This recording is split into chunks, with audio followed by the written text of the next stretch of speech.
असे प्रत्येक क्षेत्र असं आहे, त्या प्रत्येक क्षेत्रामध्ये AIचा काही ना काहीतरी उपयोग आहे. ते शिक्षण असेल, ज्ञान असेल, शेती असेल, आरोग्य असेल, या सगळ्यामध्ये आज AICने एक प्रचंड बदल केला. शेती हा भारताचा आर्थिक कणा आहे. तिथेही AIने प्रचंड काम केलं.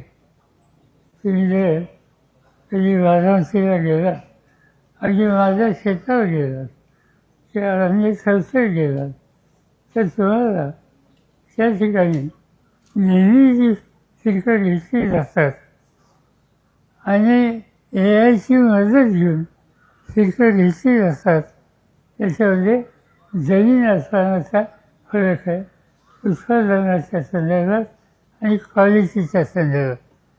आणि त्यामुळे हे तंत्रज्ञान हे विकसित व्हायला तुमची माझी वाट पाहत नाही, ते अधिक गतीने करून चाललं आहे. आणि त्याच्यासाठी ठिकठिकाणी आपण प्रयत्नाची पराकाष्ठा हा केली पाहिजे. मी आता बोलत असताना सांगितलं इथं ज्यांनी सेंटर उघडलं असं सेंटर सातारला उघडलं रयत शिक्षण संस्थेमध्ये.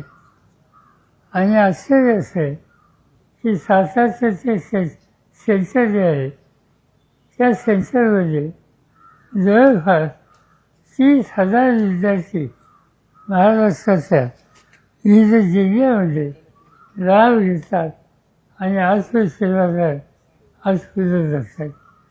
आणि त्यामुळे याचं आपण शिकलं पाहिजे आणि शिकण्याची इच्छा असेल त्यांना प्रोत्साहित केलं पाहिजे.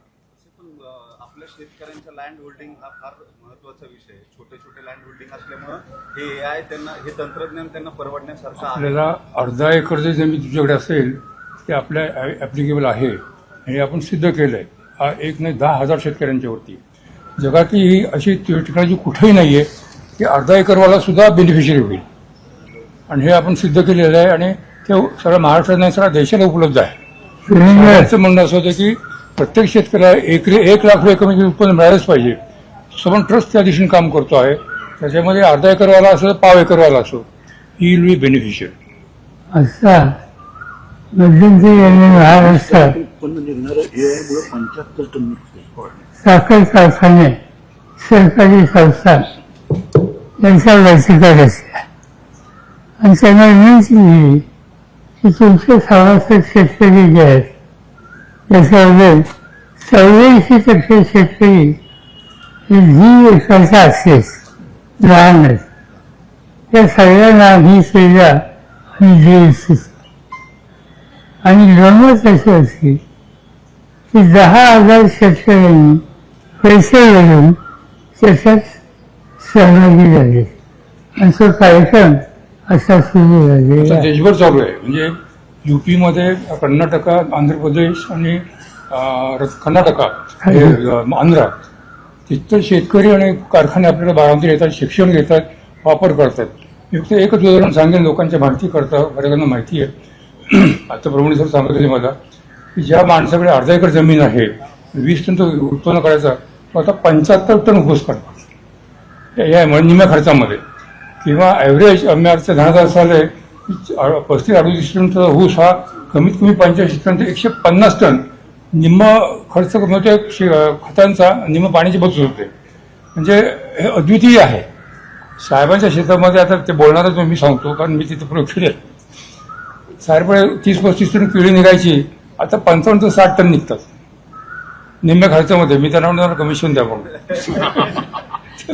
हेच गोष्ट जी आहे तर काय होतं की जी व्यक्ती बोलते त्याच्याकडे काय म्हणून आम्ही ते साहेबांच्या शेतामध्ये केलं आणि ते कुणी बघू शकतो ते गोविंदबागेमध्ये माहिती करतं आपल्याला सांगतो. राजकीय प्रश्न विधान परिषदेचे निवडणूक सर AIचंच घेऊया. AI शेवटी इन्फॉर्मेशन कुठलं गोळा करते तर सोशल मीडियावर. पण अनेकदा सोशल मीडियावर जी इन्फो अपलोड होते ती खरी असेल की ट्रू असेल माहीत नाही. म्हणजे अनेकदा इकडून तिकडून पॉझिटिव्ह निगेटिव्ह असतं त्यात. मग ते कसं फिल्टर लावू? आता आमच्याकडे बारामतीमध्ये हा जो मला फायदा मिळाला की 50 वर्षाचा डेटा आमच्याकडे होता, जो ऑक्सफोर्ड किंवा मायक्रोसॉफ्टकडे सुद्धा नव्हता. त्यामुळं तिघांनी एकत्र येऊन ही अल्गोरिदम सगळी डेव्हलप केली. भारतामध्ये जेवढ्या चांगल्या संस्था आहेत की ज्यांनी काही काही चांगलं डेव्हलप केलं त्याच्यात सुद्धा आपण इन्कॉर्पोरेट केलेलं आहे. तर ते म्हणतात ते डेटा पाहिजे, हे बरोबर आहे, पण योग्य डेटा कसं आहे, कॉम्प्युटरचं गार्बेज इन गार्बेज आउट तीच गोष्ट तिथे पण आहे. तुम्ही म्हणते शंका किती बरोबर आहे. त्यामुळं जे कोणी अल्गोरिदम वापरतील त्याच्यामध्ये डेटा ऑथेंटिक असणं हे अत्यंत महत्त्वाचं आहे. आणि उद्या डेटा हाच सोनं वेळ होणार आहे. So that is skill of the operator how to use it. Sir, आता आपण म्हणतोय की विद्यार्थ्यांसाठी एआयचा वापर झाला पाहिजे.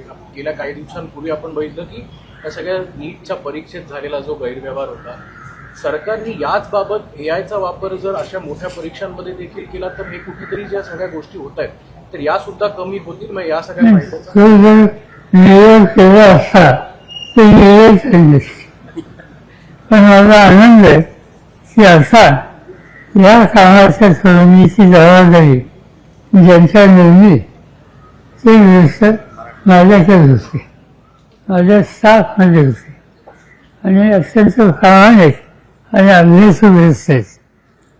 आज सगळं देशाचं काम त्यांच्याकडे आले आणि तुम्हाला त्यांच्या कर्तृत्वाचा परिणाम हा काही महिन्यात दिसेल. चला. Thank you.